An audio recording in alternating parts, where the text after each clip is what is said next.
Z5 ಇರುವಾಗ ನೀವು ನಿಮ್ಮ ನೆಚ್ಚಿನ ಶೋಗಳನ್ನ ಎಂದಿಗೂ ಮಿಸ್ ಮಾಡಿಕೊಳ್ಳುವುದಿಲ್ಲ. ಅದು ಸಂಪೂರ್ಣ ಉಚಿತವಾಗಿ. ಲವ್ ಏನ್ರು ಆಗಿದೆ ನಿಮ್ಗಳಿಗೆ? ಯಾಕೆ ಮಕ್ಳಿಲ್ಲ ಅಂತ ತಲೆ ಕೆಡಿಸ್ಕೊಂಡು ಕಣ್ಣಲ್ಲಿ ನೀರು ತುಂಬ್ಕೋತೀರಾ? ಮಕ್ಳು ಏನ್ ಮಾಡೋದಕ್ಕೆ ಸಾಧ್ಯ? ನೋಡಿ, ಒಳ್ಳೆ ಮಾತು ಹೇಳ್ತೀನಿ, ಕಿವಿ ಕೊಟ್ಟು ಕೇಳಿಸ್ಕೊಳ್ಳಿ. ಮಗು ಅನ್ನೋದೇನಿದೆ ಹುಟ್ಟಕ್ ಮುಂಚೆನೆ ಖರ್ಚು ಮಾಡಿಸುತ್ತೆ. ಈಗ ತಾಯಿ ಗರ್ಭಿಣಿ ಆಗ್ತಾಳೆ ಅಂದ್ರೆ ಒಳ್ಳೆ ಡಾಕ್ಟರ್ ನೋಡ್ಬೇಕು, ಒಳ್ಳೆ ಆಸ್ಪತ್ರೆಯಲ್ಲೇ ಹೆರಿಗೆ ಆಗ್ಬೇಕು, ಆಮೇಲೆ ತಾಯಿಗೆ ಮಾತ್ರೆ, ಫುಡ್ಡು, ಟಾನಿಕ್ಕು ಅಂತ ಖರ್ಚು ಆಗ್ತಾನೆ ಇರುತ್ತೆ. ಆಮೇಲೆ 9 ತಿಂಗಳು ಆಗೋವರೆಗೂ ಆಸ್ಪತ್ರೆಯಿಂದ ಮನೆಗೆ, ಮನೆಯಿಂದ ಆಸ್ಪತ್ರೆಗೆ ಅಲಿತಾನೆ ಇರಬೇಕು, ಅದು ಎಕ್ಸ್ಟ್ರಾ ಖರ್ಚೆ. ಇನ್ನು ಡೆಲಿವರಿ ಟೈಮಲ್ಲಿ ಎಲ್ರಿಗೂ ನಾರ್ಮಲ್ ಡೆಲಿವರಿನೇ ಆಗೋಕೆ ಬಿಟ್ಬಿಡ್ತಾರೆ ಅನ್ಕೊಂಡ್ರಾ? ಮತ್ತೆ ಆಗಂಗಿದ್ರು ಕೆಲವರು ನಾರ್ಮಲ್ ಡೆಲಿವರಿ ಆಗಲ್ಲ, ಸಿಸೇರಿಯನ್ನೇ ಮಾಡಬೇಕು ಅಂತ ಆಪರೇಷನ್ ಮಾಡ್ಬಿಡ್ತಾರೆ.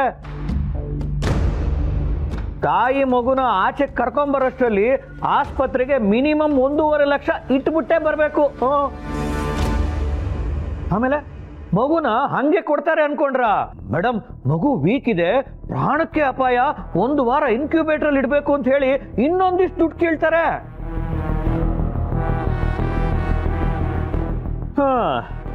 ಇಷ್ಟೆಲ್ಲ ಆದ್ಮೇಲೆ ಇನ್ನ ಮಗುನ ಮನೆಗೆ ಕರ್ಕೊಂಡ್ ಬರ್ತೀರಲ್ಲ, ಆಗ ಮಗುನ್ ನೋಡಕ್ಕೆ ಅಂತ ನೆಂಟರು ಬರ್ತಾರೆ, ಅವ್ರಿಗೆ ಊಟ ಉಪಚಾರ ಅಂತ ಖರ್ಚ.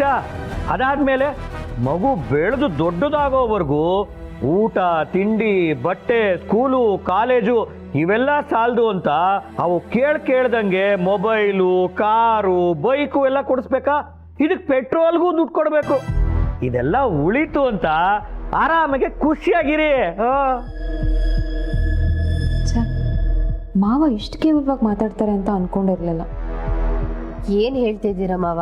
ದುಡ್ಡು ಉಳಿಯುತ್ತೆ ಅಂತ ಮಗು ಮಾಡ್ಕೊಳ್ದೇ ಇದ್ರೆ ನಮ್ಮನ್ನ ಅಪ್ಪ ಅಮ್ಮ ಅಂತ ಯಾರು ಕರೀತಾರೆ? ಯಾರು ಬೇಕು ಹೇಳು? ದುಡ್ಡೊಂದಿದ್ರೆ ನಿಮ್ಮ ಅಪ್ಪನ ವಯಸ್ಸವರು ಬಂದು ಕೈ ಕಟ್ಟಿ ತಲೆ ಬಗ್ಸಿ ನಿಂತ್ಕೊಂಡು ಅಪ್ಪ ಅಮ್ಮ ಅಂತ ಕರೀತಾರೆ. ಸುಮ್ನೆ ಮಕ್ಳು ಅಂತ ಕೊರಗಬೇಡಿ, ದುಡ್ಡು ಮಾಡೋದ್ ಕಲೀರಿ. ಅಂಕಲ್, ದುಡ್ಡು ಬತತ್ತು 10, ಅರೆ ಮಕ್ಕಳು ಯಾಕಪ್ಪ? ಮಕ್ಳೇನ್ ಹೋಗಲ್ವಾ? ಮಕ್ಳೇನ್ ಜಾಂಡ ಹುರ್ಕೊಂಡು ಇಲ್ಲೇ ಇರ್ತಾರ? ಮಕ್ಳು ಬರ್ತವೆ ಹೋಗ್ತವೆ, ಅವ್ರವ್ರಿಗೆ ಸಂಗಾತಿಗಳು ಸಿಕ್ಕದ ಮೇಲೆ ನಮ್ಮನ್ನ ಕ್ಯಾರೆ ಅಂತಾನು ಅನ್ನೋದಿಲ್ಲ. ಆದ್ರೆ ಕಾಸು ಅಕೌಂಟಲ್ಲಿ ಇಟ್ರೆ ಹಂಗೆ ಇರಲ್ಲ, ಡಬ್ಬಲ್ ಆಗುತ್ತೆ.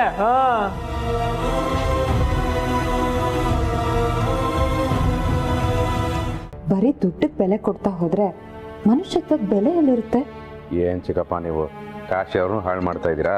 ಕಾಶಿ ಅವರೇ, ಇವ್ರು ಹೇಳಿದ್ರು ಅಂತ ನೀವು ಹಾಗೆ ಮಾಡೋದಾ?